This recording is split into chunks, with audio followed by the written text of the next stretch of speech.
with Kurdish forces. There's also a base at al-Tanf. That is where the border of Syria, Jordan, and Iraq come together, and that is where the wounded American soldiers were medevaced to. A lot of questions right now. What's up, guys? What's up, everybody? What was this key leader engagement for any of our viewers that have deployed to Iraq or Afghanistan or have been followed those wars for 20 years? Know those key leader engagements are often a very vulnerable time for American forces. You're not moving. You're meeting in probably a Hey, everybody, welcome. Just to bring you some of the breaking news, they're saying that 2 U.S. Army soldiers and 1 interpreter was killed. I believe the interpreter was American as well. And they're saying a lone ISIS gunman ambushed a joint US-Syrian patrol near the historic ancient ruins of Palmyra, Syria, killing 2 U.S. Army soldiers and 1 American civilian interpreter. Wow. Previously unknown locations. Sometimes they're outdoors, sometimes they're inside. A security cordon would have been set up around, but you have to wonder, was this lone gunman tipped off? If he was tipped off, who told him about this meeting? And also, what were those American soldiers doing there? Who is the leader that was being engaged that prompted American forces to be a part of that operation?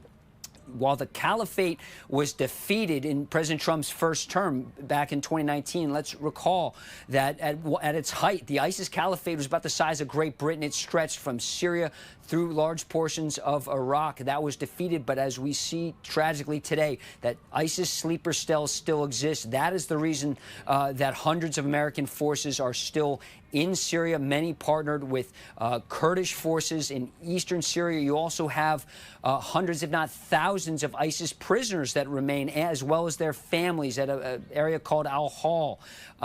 That is why Americans are there. Also, a lot has taken place in Syria over the past year, Josh. Bashar al-Assad, who for decades his family ruled Syria, he is now in Moscow. He fled about a year ago, just this month, last year, fled the country, and the new president was the leader of the opposition forces, al-Shara, who...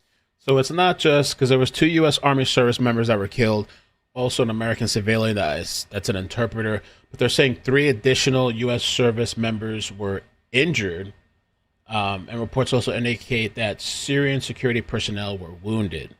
So I wonder, what's Trump's response to this going to be, or the response to this attack, to killing soldiers, But they're saying it was a lone gunman, supposedly, who just a year ago had a $10 million bounty on his head by the U.S. government. He's now somebody who President Trump and the Trump administration wants to work with. In fact, he just visited the White House just a month ago.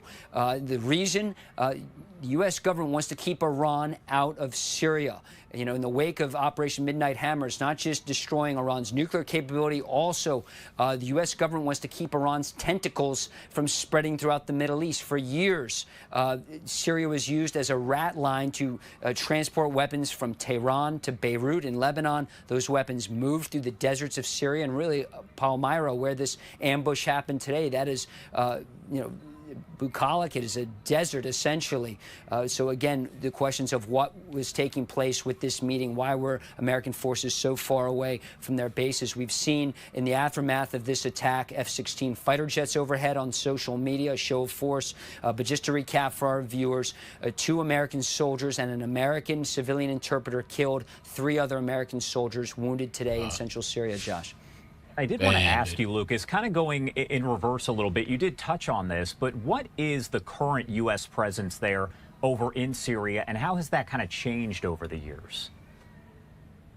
There's roughly 900 American troops on the ground in Syria. That has been largely unchanged since President Trump's first term. The Biden administration kept that force in place. Most of the troops are in eastern Syria, partnered with the Kurdish forces, who, of course, were instrumental in crushing the ISIS caliphate in Syria.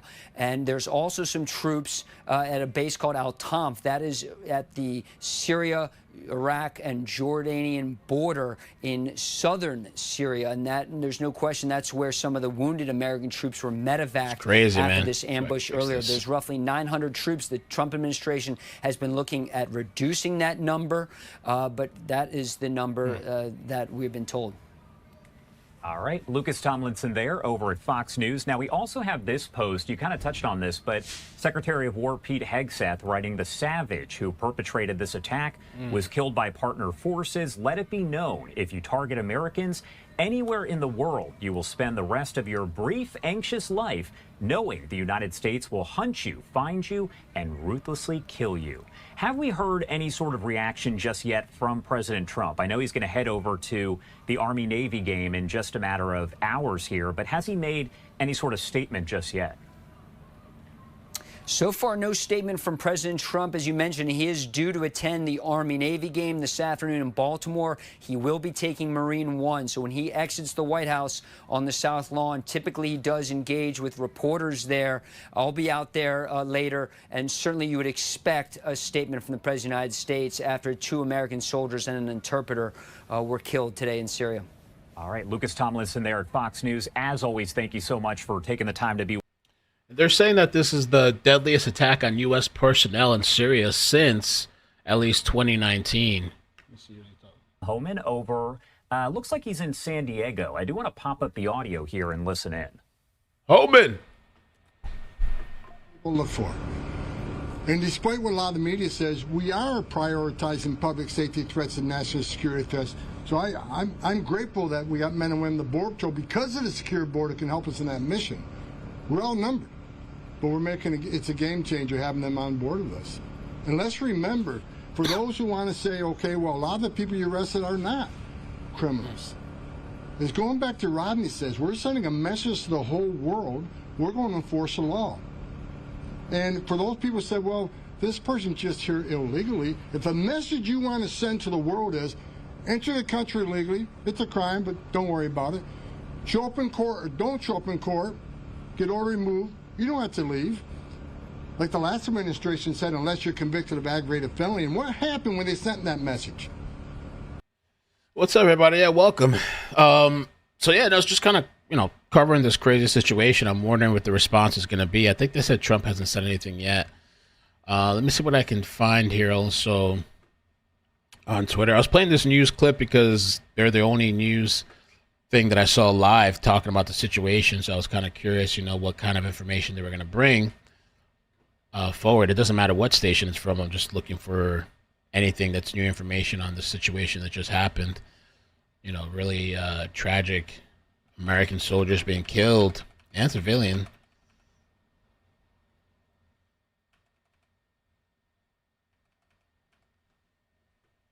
For Trump departs from Army-Navy game. So I wonder if he left. Did the game finish, or he left to address this situation? I wonder if he's going to address the nation, or he's going to say something, or we're going to strike these people, or I don't know, because they're saying it was a lone ISIS attacker. Who do you strike? Sleeper cells still exist. Syria ambush shooter was a lone ISIS gunman. That's what he's saying. Lone ISIS gunman. Let's take a look at this new segment that just dropped. Put you guys on the smaller screen because, Fox be trying to claim everything. To Lucas Tomlinson at the White House, who has new information for us on the shooting death of 2 American soldiers and 1 U.S. interpreter. Hello, Lucas.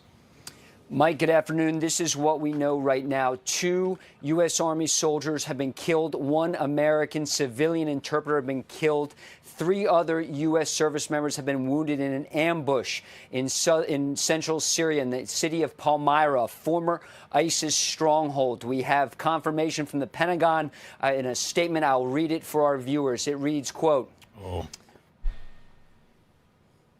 Today in Palmyra, Syria, 2 United States Army soldiers and 1 civilian U.S. interpreter were killed and 3 were wounded. The attack occurred as the soldiers were conducting a key leader engagement. Their mission was in support of ongoing counter-ISIS, counter-terrorism operations in the region. The soldiers' name, as well as their identifying information, will be withheld for 24 hours, subject to next of kin notification. If you have a map of Syria, Mike, you could put on the screen to show our viewers where Palmyra is. It's in central Syria. It's a former ISIS stronghold. A key part of that statement I just read said that the American soldiers were with partnered Syrian forces doing a key leader engagement. That can be a very vulnerable time for any of our viewers who have deployed to Iraq or Afghanistan. No, you're not moving. You're meeting in a building, sometimes out in the open. So security would have been very tight. While the ISIS caliphate has been defeated in President Trump's first term, the U.S. Central Command is saying that the killer of these American soldiers and the interpreter was a, quote, lone ISIS gunman. More evidence that these sleeper cells still exist. There are roughly 900 American troops still on the ground in Syria to keep ISIS defeated. There's also a secondary purpose. For years, Iran used Syria as a forward operating base, transiting weapons from Tehran to Beirut for years. You had Hezbollah, Iranian-backed a group inside Lebanon. That's where the weapons were moving to. And so with President Bashar al-Assad now out of Syria, it's about a year ago this weekend, this month, in fact, Mike, have a new president of Syria. As you can see there, the map of Syria, a new president, al-Shara, who just a year ago had a $10 million bounty on his head because of his ties to al-Qaeda. But he's somebody the White House wants to work with. In fact, the president of Syria was just at the White House here just a month ago. The point is the U.S. wants to have strong, closer ties to Syria, wants to keep ISIS defeated, wants to keep Iran out of the country. But again, today, tragedy, an ambush in central Syria during this key leader engagement. 2 U.S. Army soldiers killed, 1 American civilian interpreter killed, and 3 other service members wounded. And they're saying, too, here, Todd Perron on X, he said that U.S. F-18 Super Hornets can be seen flying over Syria. So I wonder if something's going to happen today or go down. Let me see if I don't know if I can pull up those flights too. What's going down? Oh, we got the Venezuela's back too. Those flights, those, I believe these are the Stingers, but they're back out there circling. Kind of the same spot that I've seen the last couple of days, but not that this is with Syria, but everybody's watching. Thousands of people. How many people are watching this? The Rhino. 16,000 people watching the Rhino 12. And the other one, Rhino 11, right outside of Venezuela, keeping an eye on things. Right outside. Wow. So that's still going on, and we got the Syria situation, too. We saw a tough reaction from Secretary of War Pete Hegseth, and obviously we await word from the Commander-in-Chief perhaps later this afternoon on next steps in terms of the operation in Syria, Lucas. That's right. President Trump will be going to the Army-Navy game in Baltimore later this afternoon. Will probably be our first comments from the Commander-in-Chief on this tragedy today. We expect him to speak about that while he goes aboard Marine One on the South Lawn here at the White House. The Secretary of War, of course, will also be at the Army-Navy game today. But once again, Mike, a tragedy in Syria today. 2 American soldiers killed, 1 American interpreter killed, and 3 other American service members wounded in Syria today, Mike. And Lucas, clearly, while the regime has changed in Syria to a friendlier face, obviously there are still dangerous remnants of ISIS throughout Syria, correct? That's right, Mike. Let's be frank, there's parts of Syria that are ungoverned, they're open and open almost season. Lawless. And we're not quite sure who this key leader engagement was with in Palmyra. We just know it was a partnered operation with American soldiers side by side with Syrian forces. And your guest in the last hour, Rebecca Heinrich, was wondering, is there a possible insider threat, insider attack portion? Of course, that's just speculation right now. But clearly, ISIS knew that this meeting was taking place. This lone ISIS gunman, as CENTCOM calls the shooter, he was killed, as we learned from Secretary Hegseth. He was killed. Knew about this key leader engagement in this meeting. And again, for anybody who's deployed to Iraq or Afghanistan knows this is a vulnerable time. There's a cordon, there's security set up, but in a populated area, there are people moving, and it's certainly a vulnerable time for any kind of patrol because you're not moving. You're sitting there. In some cases, you're inside a building or you're out in the open, and it's certainly a vulnerable time, as we were reminded today, Mike. Lucas, as our resident Naval Academy graduate, you also know in conflict, there's a lot of face-to-face meetings trying to glean information from presumably partners. What about that? There's no question, Mike. I was in Afghanistan for 9 months on a human terrain team with the U.S. Army in 2011. I took part in many of these key leader engagements, and it is a vulnerable time. Just to underscore that point, you're not moving, you're sitting there, you're engaged, but you rely on your security forces to watch your six, watch your back. And apparently that is when this shooting took place by what the U.S. Central Command, which is responsible for all American forces in the Middle East. So Todd is saying here that that has nothing to do with it. Okay, I thought that was related. Super Hornets. I want to see what other flights are going on. Was a lone ISIS gunman. That's what they're calling this right now. And just a reminder that while the caliphate has been defeated, and this reminder our viewers, a caliphate that once extended from large portions of Syria and Iraq, about the size of Great Britain, while that caliphate was defeated in 2019, there are still sleeper cells inside Syria as evidence today, Mike. Lucas Thomason live on the North Lawn. We will head back to you later. Lucas, thanks very much. Hey, everyone. I'm Emily Campagno. Man, oh man, oh man. We went from 18,000 encounters. People are not going to fall for the cartel. It's insane. So yeah, I wonder. I feel like Trump's probably going to respond. I don't know how to respond to a lone gunman. Maybe they'll find some bases or targets of some of these people to take them out, bomb some shit.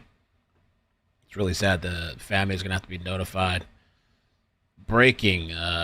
ISIS have attacked U.S. troops in Syria, killing 4. I read 3. This person said 4. ISIS attacked U.S. troops. 4 American soldiers were killed. This person, I think, has the wrong information. It was 2 soldiers and 1 civilian.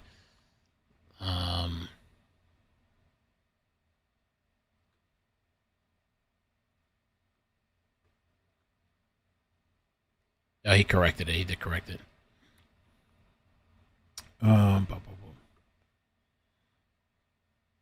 Pete Hegseth says, confirms 2 U.S. Army soldiers and 1 civilian. The savage who perpetrated this attack was killed by partner forces. Let it be known, if you target Americans anywhere in the world, you will spend the rest of your brief, anxious life knowing the United States will hunt you, find you, and ruthlessly kill you. I know Trump ain't gonna let this shit slide. We ain't letting this shit slide.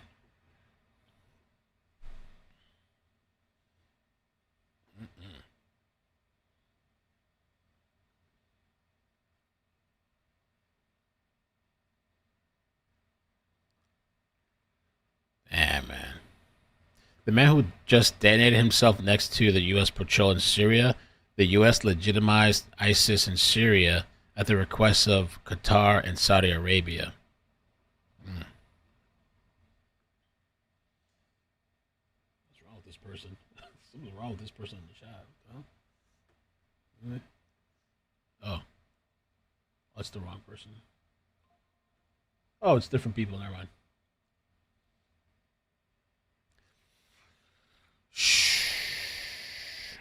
Breaking. ICE standoff with workers in Minneapolis. There's some type of standoff. Minneapolis. No peace! And no peace because of the police!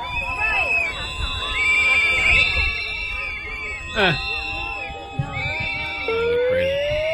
So you've had people here, coming here, people from the community have been coming here over the 2 or 3 hours that this has been going on now. They've been trying to bring blankets, coats, hand warmers, anything to keep the workers that were up there warm because it is freezing out today. So they were up there in the freezing cold, not wanting to come down because federal agents are waiting for them to come down so they could take them away. But like I said, now there's only 1 worker still up there. One of them was taken away in an ambulance. Okay. We get the drift.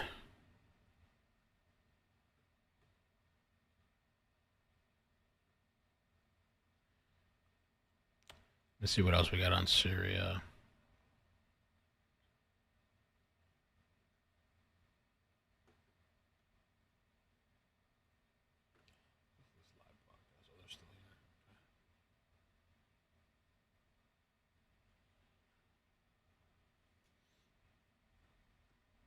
News, a deadly attack on U.S. military personnel in Syria. This is new information we've learned within this past hour. Let's bring in right now MS Now senior national security reporter David Rhodes. So, David, look, I know there are a few details at this early stage, but what have we learned so far about this incident and what American troops are doing there working with Syrian forces?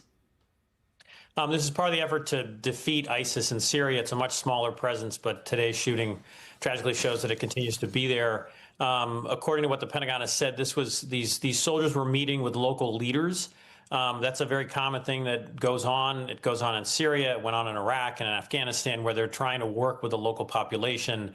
And it seems like an ISIS member may have infiltrated local forces or somehow gotten very close to this large group of Americans. So the fact that they were able to kill 2 Americans, wound 3 others, and also kill the translator suggests it was sort of an inside job and someone posing as a friendly local who then shot and killed these service members. And that is something that is reflected in Defense Secretary Pete Hegseth, who posted a statement on X. Do you have that? I have it if you don't. Yes, I've seen it. And it's a warning from, Secretary Hegseth in very strong language that they're going to hunt down and find the people who did this. ISIS is so extreme that conference over at the border there in San Diego, California.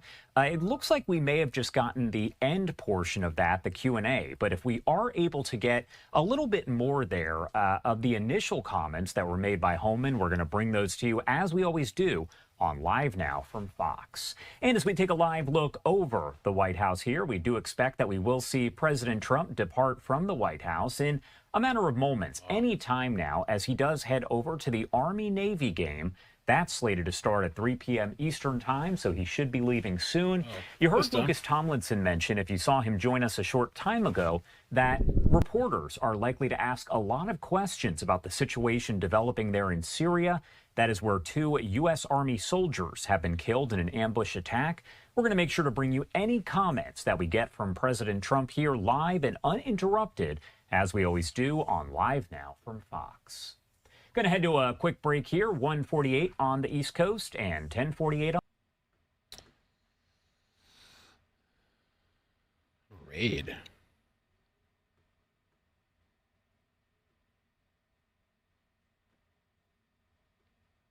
Possible raid.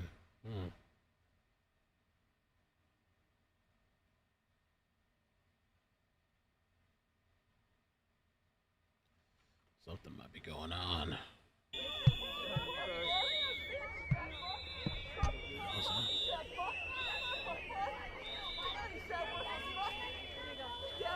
Oh, is this an ice raid?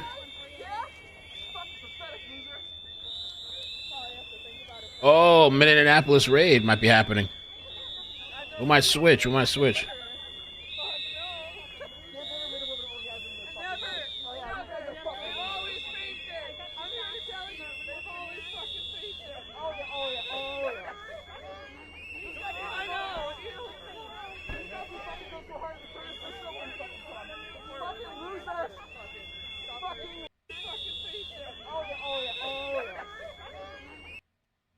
About to happen.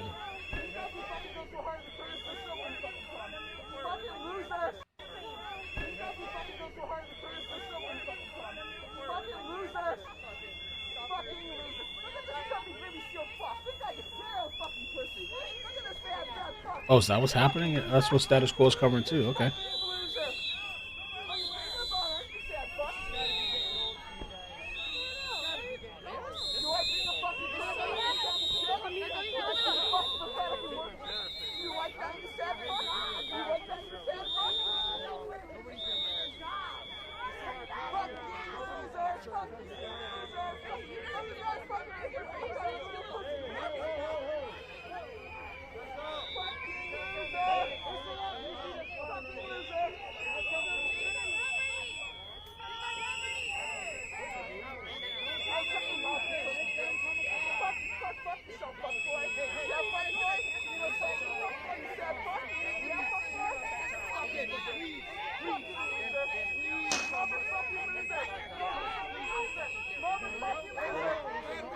They get pissed out there. Get rowdy.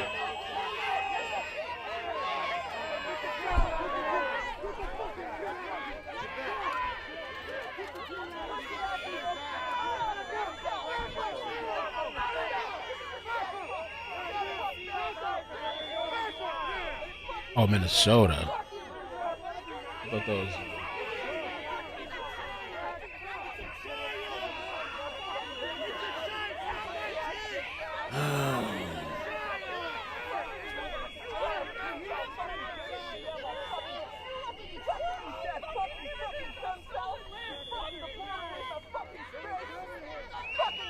Yeah, they're screaming. They're pissed.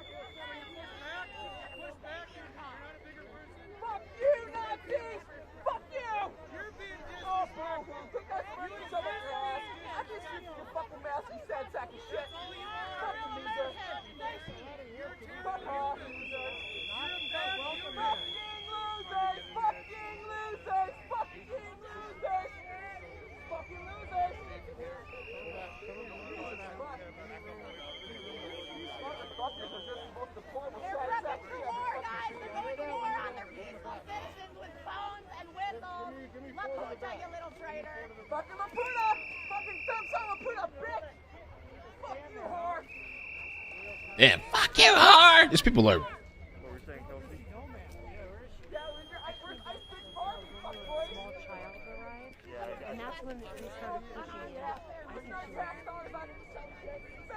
You guys, listen, they are ready. They are going to claim that we are escalating. Oh, I like that. Let's see.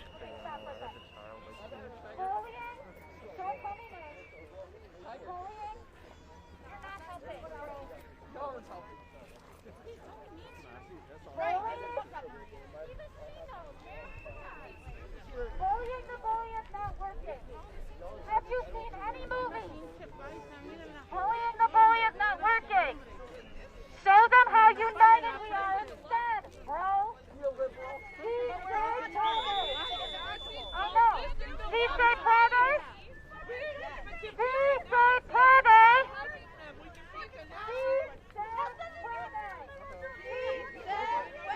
Si se puede.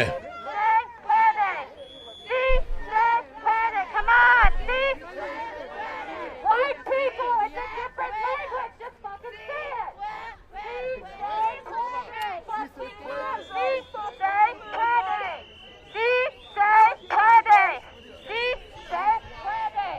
They can't do shit if we don't cross the line.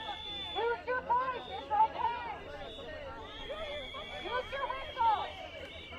Use your whistle, it's okay. Use your whistle, it's okay.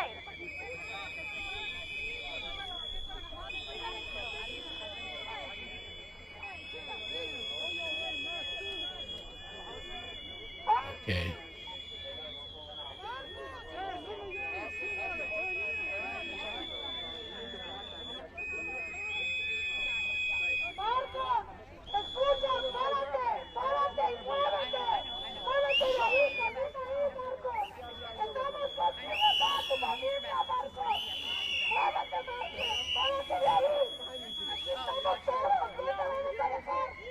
La migra.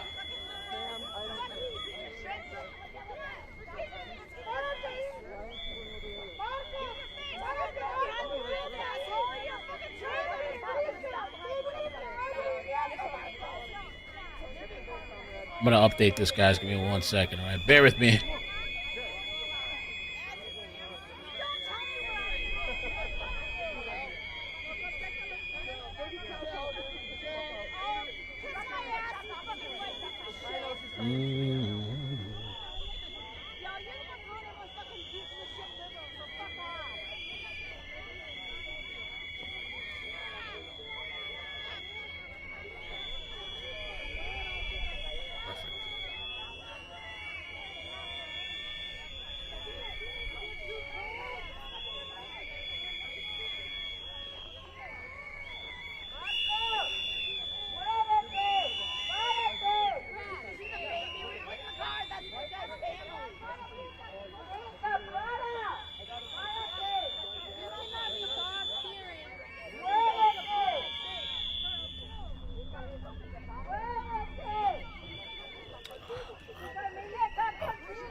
Nice.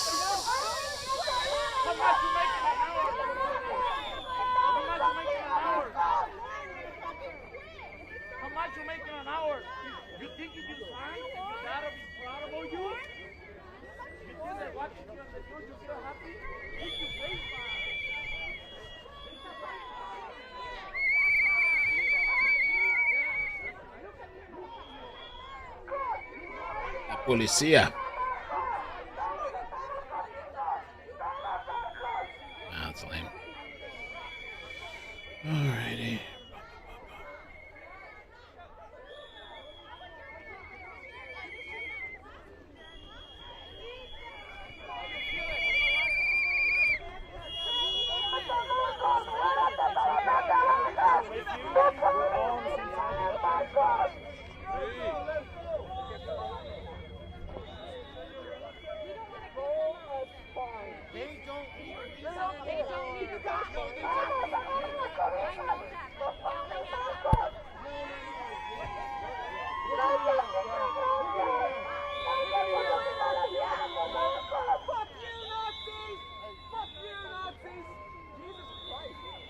Nazis. That woman, that liberal woman hit us because he called her a liberal. She hit us. She literally came up and hit us. Somebody. Came up like this. Telling her to stop fighting us, and what's happening up there with that woman? She hit us. Oh, somebody got woman that. in the crowd came and hit us because we're yelling too much. Oh, she was tired of the noise. Like, I'm trying to relax on Saturday, my mimosa. I don't want to hear you motherfuckers out there.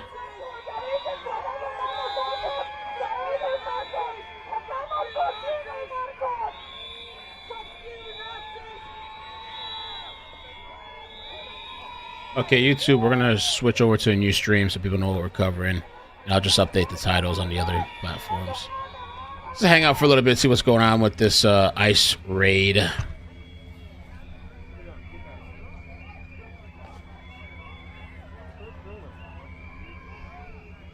Pivot over.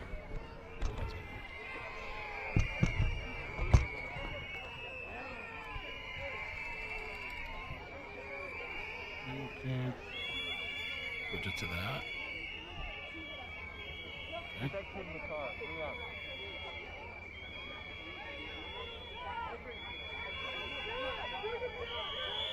All right, YouTube, I'm moving you. I'm moving you.